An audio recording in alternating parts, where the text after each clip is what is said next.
Hi. I'd like to talk a little bit about journalism just in general, sort of introducing the topic.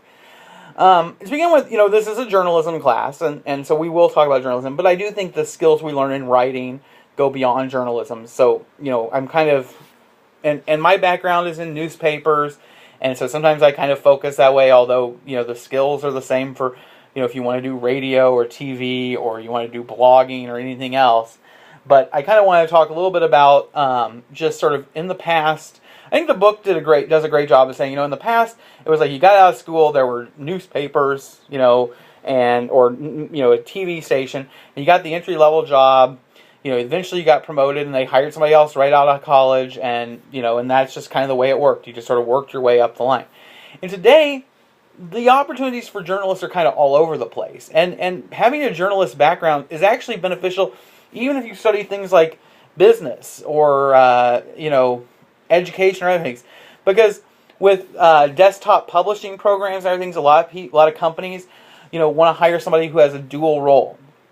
The other thing is a lot of companies have gotten more focused on realizing that public relations make a difference. That by instead of spending $50,000 on newspaper advertising, if they hire somebody and pay them $50,000 a year to run a social media campaign, they actually will be more effective. That by having somebody sit down at that computer every day and putting Facebook updates on what their specials are, and sending out emails every day with photos and information and interesting stories, and engaging readers and clients, other people, they actually can get more bang for their buck than buying trade magazine ads. And so a lot of what the skills you learn in journalism about writing and about organization, about headlines, about laying out pages, about all these things that journalists have traditionally done are things that businesses recognize as skills. And so, there are opportunities in PR. There's opportunities, now with desktop publishing and everything. Used to, if you wanted to start a newspaper, you had to have a lot of money to get a press and to do that. Now, for $100, you can have a really top-notch web hosting program. You can go to something like I'm trying to think of, but I mean, you can go to like a web hosting site like WordPress. That was what I was going to say, like WordPress, and you can get a nice template and a nice layout, and you can post it for a month, and you can get email addresses, all kinds of things for like $100, and you can be basically in the business of running your own newspaper.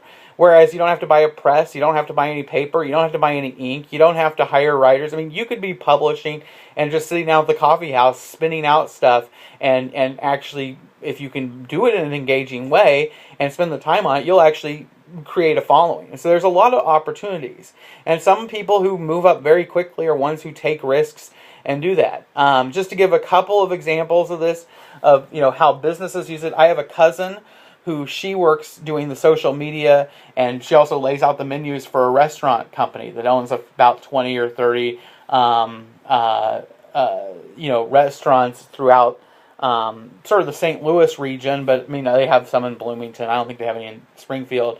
But it's a regional restaurant chain, and she doesn't do those responsibilities all day. She also does some human resources work, but her background was in communication, and that gave her the ability to go in, and that's what she's able to spend a good deal of her day doing, is just updating the social media and telling them, hey, here's some fun things about our restaurant. Here's some fun things. Here's a quiz about it, and that's part of it.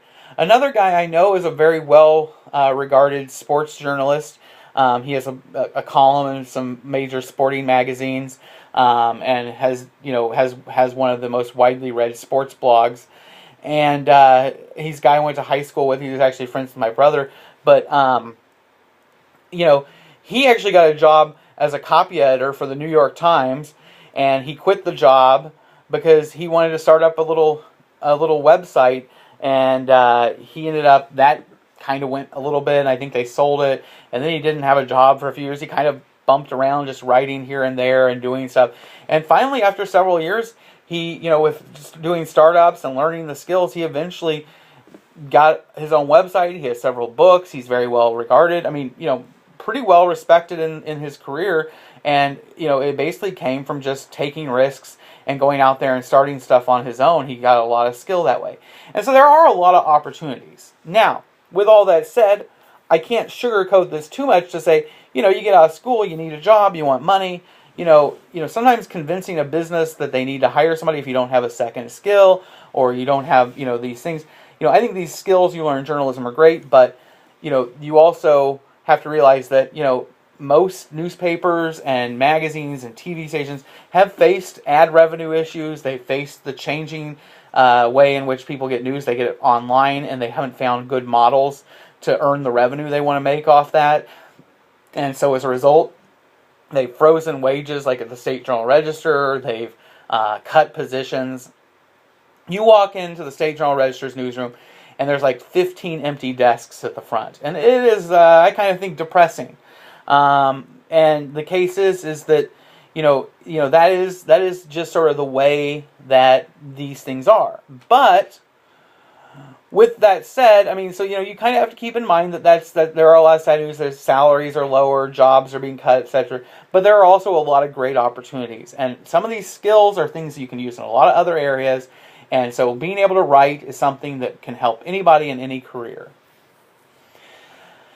And so I think that you will benefit from this, and that's just sort of my introductory spiel on journalism. To suggest that the traditional model is going to last, I don't know, but the case is people want news, there's lots of opportunities, there's blogs, there's other things, and there's a lot of great opportunities, and so I hope you learn that, and the key here is what we're going to focus on is maybe somewhat of the old skills, somewhat just the skills, because at the end of the day, the ability to write, the ability to put things concisely, to put things engagingly, to get to the crux of the point, all of those are very important, and those are things that we need to learn and to nurture those skills, because those are the things that will make people want to read you, that will get you the job doing this with the company, and those are the skills, and that's something that we can learn by doing it the old way, and that applies even as the model changes.